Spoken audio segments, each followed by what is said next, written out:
I want to tell you about my mom, Fran.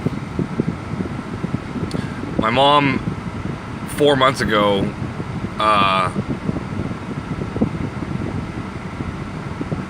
she told me that she wanted me to move out. Like, she wanted me to get on housing.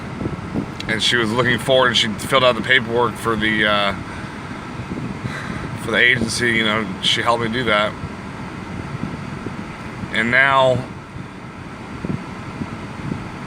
after she overheard me telling you on the video that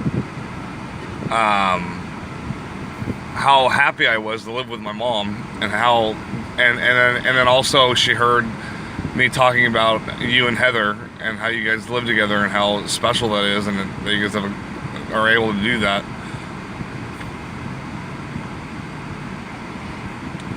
To live with family is, for me, I don't want to live anywhere else. I was so miserable down there in Hayward.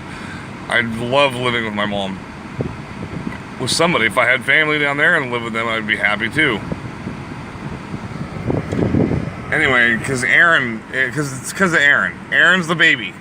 Because Aaron was over today, and we had a really good time. It was the three of us, and we were talking and hanging out. And she was really enjoying herself, and my mom went from having a demon in her, Fran. She had a demon in her, a real demon, and it's not the only person that I've seen with a demon in them. I never saw the demon in my mom, but we heard it because she sleep talks at night, and one night, my brain's doing it again. One night, I remember now,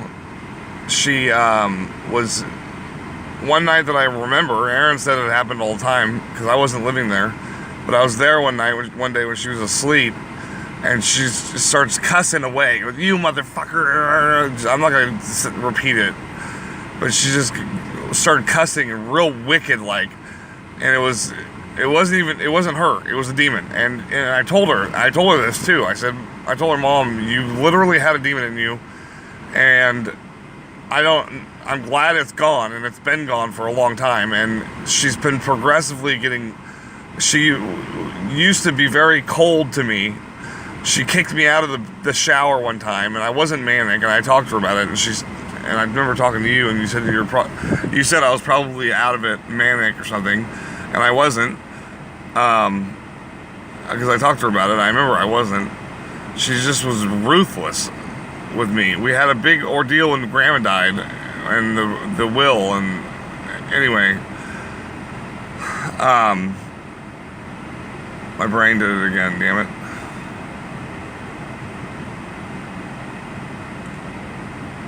What was I talking about?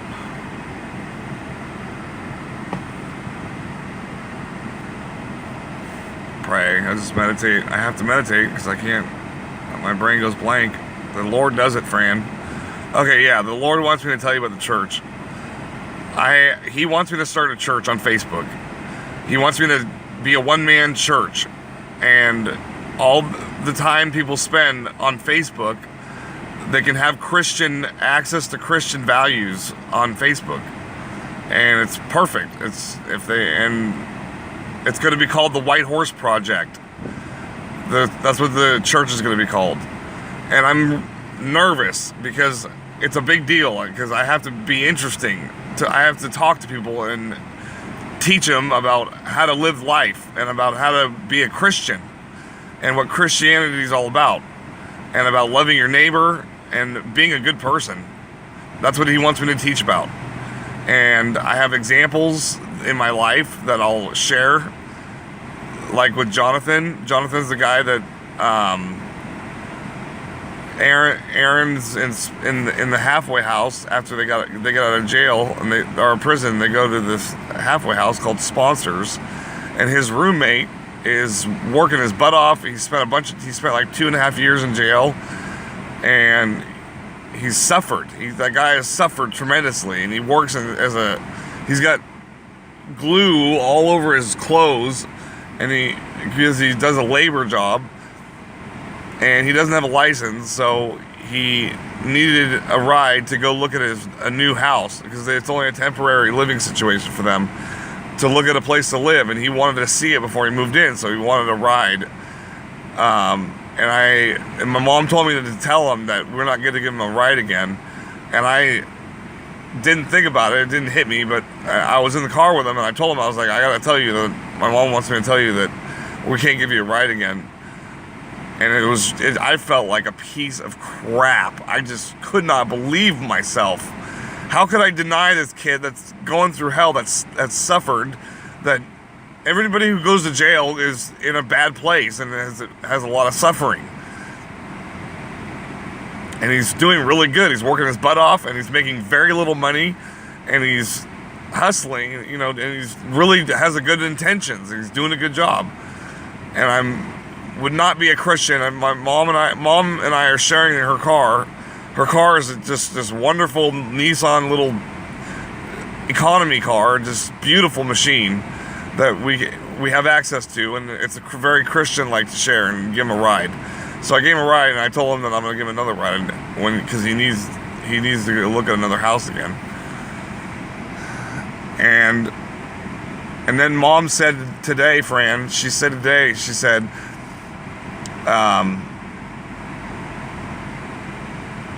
maybe Jonathan was put in my life on purpose. Maybe the Lord put Jonathan in my life on purpose, because she's making the decision to letting me give him a ride in her car.